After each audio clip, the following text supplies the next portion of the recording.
Welcome to the first episode of Semi-Structured. Semi-Structured is going to be what I fondly title these types of videos, which draw on inspiration from the styles of like video essays and commentary channels.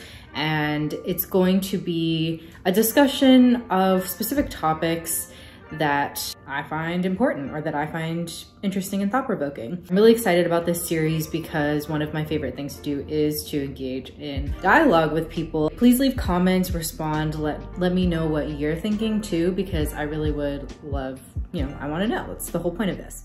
Part 1, topic intro, New York Fashion Week, anti-influencer anger, and the death of influencing.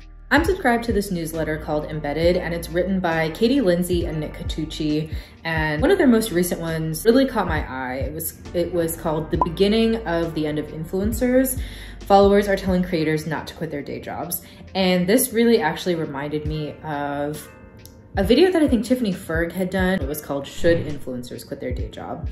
And I was very interested in this topic. When I clicked on it, at least, the article kind of described how New York Fashion Week, which for those who don't know, I think happened a few weeks ago, but basically how New York Fashion Week has reignited the debate or anger, I guess, that people feel about influencers or TikTokers attending traditionally exclusive like celebrity events like New York Fashion Week. And basically people were upset that a bunch of TikTokers they felt had scammed their way into the event. I don't think this is really that new. I've observed similar types of arguments and anger and debate about this, especially when I think about something like the Met Gala and how like different influencers and like the Kardashians, basically people feeling like they kind of scammed their way into the events. And so I'm not really going to get into that. The topic of New York Fashion Week and, non-traditional celebrities attending is kind of, I think, indicative of a broader discussion around the death of influencers, the death of influencer culture, the death of Instagram and cake face. There's been a lot of videos, at least that I've seen about this. And in the article, the authors kind of argue that this anti-influencer anger has given rise to a new demand, which is basically people saying that we don't want full-time influencers, we want influencers with day jobs. They linked this article by Business of Fashion, which basically talked about how brands are increasingly looking to work with influencers who are content creators who wouldn't necessarily list influencer as their occupation, or at least influencer wouldn't be their only occupation. And because the article asked you to create a free account, I didn't actually read the whole thing because I've done that way too many times and then you forget about it and get a ton of emails. But the first 3 bullet points, which basically summarize the article, was saying that, again, brands are increasingly looking to ink partnerships with influencers with day jobs or a role outside of having a large following on social media, that these influencers bring with them the cachet of their 9-to-5, but also a highly influential audience. And then they're also, however, more selective about which partnerships they take on and demand higher pay when they do. The Embedded article, which is the original article that kind of inspired this video, did point out, however, that it's not actually a question of people want to have a front row seat to influencers who are working like their marketing job. Like people don't actually want those types of videos. They argue that what they're actually looking for is influencers to be relatable, and that, the relationship between an influencer and their followers is kind of based on a lie. The cycle, they kind of go on, and Tiffany Ferg's video touched on this too, but the cycle of a regular person getting internet famous, cashing in on it, and then getting backlash is a very typical story, right? You have an influencer who starts out, everyone's like, I love your videos, they're so relatable. Then they blow up enough to make enough money to go full-time, they go full-time, and then people basically get upset with them. So they kind of conclude with this question. This all leads me to a question I've been asking myself for a few months now. What comes after influencers as we've known them for the past decade? And maybe we're about to find out. Part 2, initial responses. Reaching saturation, my own desire for relatability, and influencer bias. I would like to talk about a few of these points in response to this article, right? So I think it does bring up several interesting, pretty valid arguments. I think that with basically with most other things, there is some sort of threshold or ceiling or saturation point, which maybe we've just hit this kind of ceiling of, you know, there's just too many influencers, or there's too many people who are making content. And so it's kind of oversaturated, and I don't know, like maybe it's just, here's the threshold and people want something different now. But I will say that I think COVID really exacerbated this a little bit, because it kind of exposed the existing inequities within people's lives. And then you had a lot of kind of traditional influencers who were being very thoughtless about their content, perhaps what they were saying. And so it really made people realize like they're not relatable. This question of relatability kind of comes up again. And maybe you could even go as far to say like maybe they're not very good people, but that's neither here nor there. Editing Emily here, and I think what I'm trying to say is essentially that we've reached a saturation point of a certain type of influencer and a certain type of like influencer aesthetic style. And I know this varies depending on the niche that you're in, but two examples that I can think of, right, are one, an interview with Logan Paul, one of the Paul brothers, and he did it with like Casey Neistat basically. And he was saying like, well, what do you think? Is it dead because everything's been done? Everyone has already filled pools with those expanding beads. Like, what else is there to do? And it's like, there's a lot to do, Logan Paul. There's still a lot to do. And then I also think of Emma Chamberlain's video that was like, everything's been done. And what I am hearing in both of their commentary, I think it's reflective probably of the type of content that they're consuming. And so I guess I would question this idea of like saturation. Maybe I would complicate this idea of a saturation point in saying that we've reached a saturation point for maybe like white, able-bodied, thin, rich influencers, but we have not reached a saturation point for literally everybody else who doesn't fit in that category. I will say, like, I personally at least have caught myself really wanting more relatable content. I think I probably mentioned this back in my first YouTube video where I basically was like, I'm seeing all these other 20-something-year-olds on YouTube and my house or my apartment doesn't look like theirs, my life doesn't look like theirs, and they're kind of going down traditional paths of graduate school or university, you know, get married, have kids, move into a house, etc., etc. And I really want to see content from people who, you know, whose lives look more like mine. I do think like I am guilty of wanting this or saying that I want this.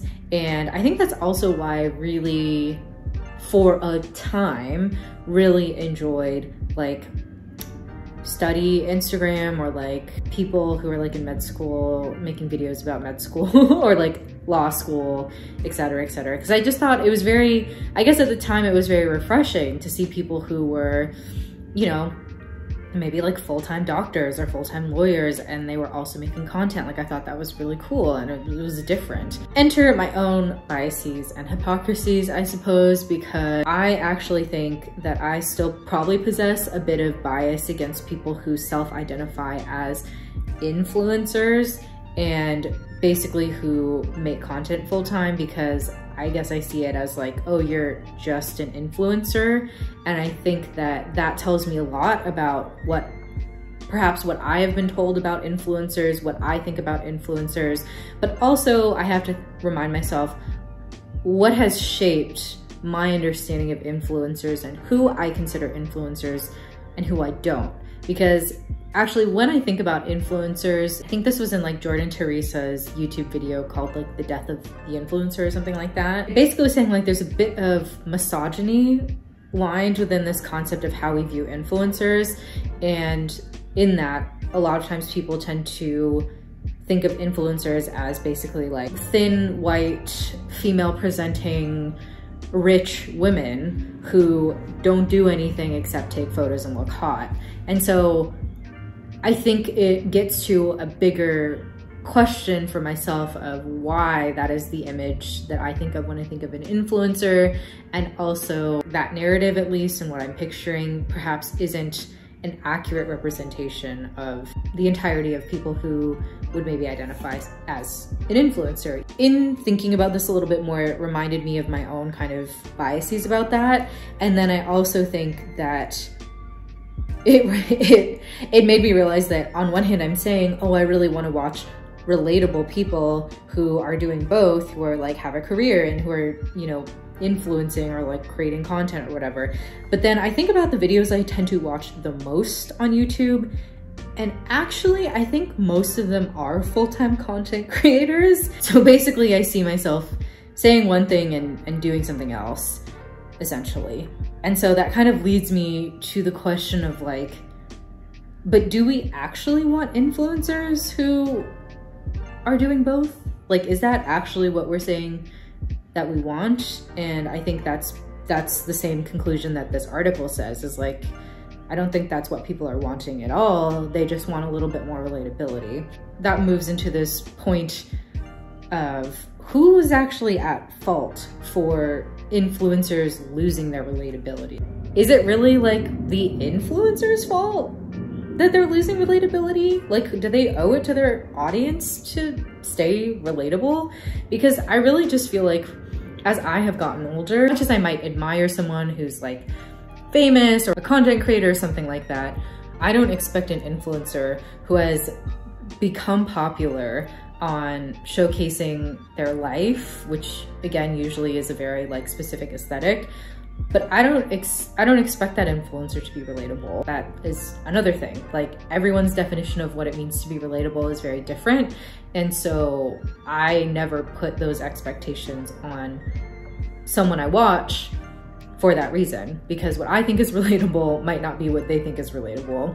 So I guess I choose to watch and consume content and not necessarily put all of those hopes and whatever on this influencer to do what I want them to do, because I usually don't buy their stuff, and like there isn't really much more investment in it than me than like my time and attention of watching their content. So like if I stop enjoying it or I start feeling bad about myself, I just stop watching. I don't like demand that the influencer does something different. It's like that classic kind of saying of like, don't hate the player, hate the game. And I feel like to a certain extent, even though I would argue that individuals do maintain some like personal responsibility in what they're creating, right? I'm not saying they're completely like not at fault, because I think there's been a lot of influencers who've done really harmful things. But my point is mainly like in this general argument and idea of like an influencer losing relatability, is that actually their fault? Is it only their fault? Whose responsibility is it to have influencers remain relatable? I don't know. Plus, again, going back to my point about my own hypocrisy, I'm not watching influencers who are actually relatable if I think about it. Like, if I imagine their life as a content creator, which is not my life, by definition, what they do is not relatable to me, but I still watch them and I still enjoy their content. Part 3, so what? The future of influencing, who will be able to do both, and algorithmic bias. As the authors kind of discussed, right, I don't really see this changing the landscape, honestly, of influencing that much. But I think I see this more as like, the packaging is just changing. So the demand originally, I guess, was, oh, we want influencers, like this glamorization of like wealth, like flex culture, whatever. And now it's shifting to a glamorization of like a relatable influencer with a day job. Like, I don't really think much is actually changing underneath the surface. It's really just the packaging of it. And so, I don't know, I guess that's maybe why in part I felt a little bit less interested in like med school YouTube or like StudyGram, even with my own account, right? Like, it started as a very like fun thing that I was doing, and then it quickly became its own niche. And then it kind of got boring because it basically, every problem that has existed within other influencer spaces and other like niches, it basically was replicated within that. So the packaging is changing, but at its core, it's the same thing. And I also don't necessarily think it will democratize anything further, like basically making it easier for people who also have a day job to gain a following. Something that starting to create on YouTube and on Instagram a little bit, although less so now. Something that has shown me, right, is that it takes a lot of time. It takes a lot of time, and it's not necessarily hard per se, but there's a lot of stuff you have to think about, a lot of stuff you have to do, and the consistency to like show up every time is really, really challenging. And then there's also the kind of like mental, emotional, like psychological things, but it takes time. So at the end of the day, like the people who are going to be able to do both things and execute well are going to naturally probably be richer or just possess a degree of privilege that most people won't have. And added to this, algorithms, as we know, already favor people who look a certain way. So like lighter skinned, who are petite, who are able-bodied, who are like, maybe you could even argue more conventionally attractive by like Western Eurocentric beauty standards, as well as people who kind of have this rich aesthetic, if you will. It's all of like the racial and capitalistic inequalities, the systems that exist in our world. I think Temi described this once, but just like are just similarly replicated online and in algorithms. So, you know, again, the people who are going to be creating content and working a full-time day job, like people who are actually going to be able to do that successfully, it's not going to be that different from before. Sorry, you can see the incense smoke. Part 4, let me know.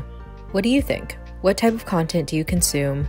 What do you want to see more or less of? That is all I have to say about this topic for right now. So please let me know what you all think. This is something that I will probably continue thinking about. We'll probably continue developing new opinions on. I know I probably missed some things because, again, semi-structured, but I would love to know your perspective, your thoughts, your opinions, and yeah, let's engage in discourse. I hope everybody has a great week. Stay safe, and I'll see you in the next one.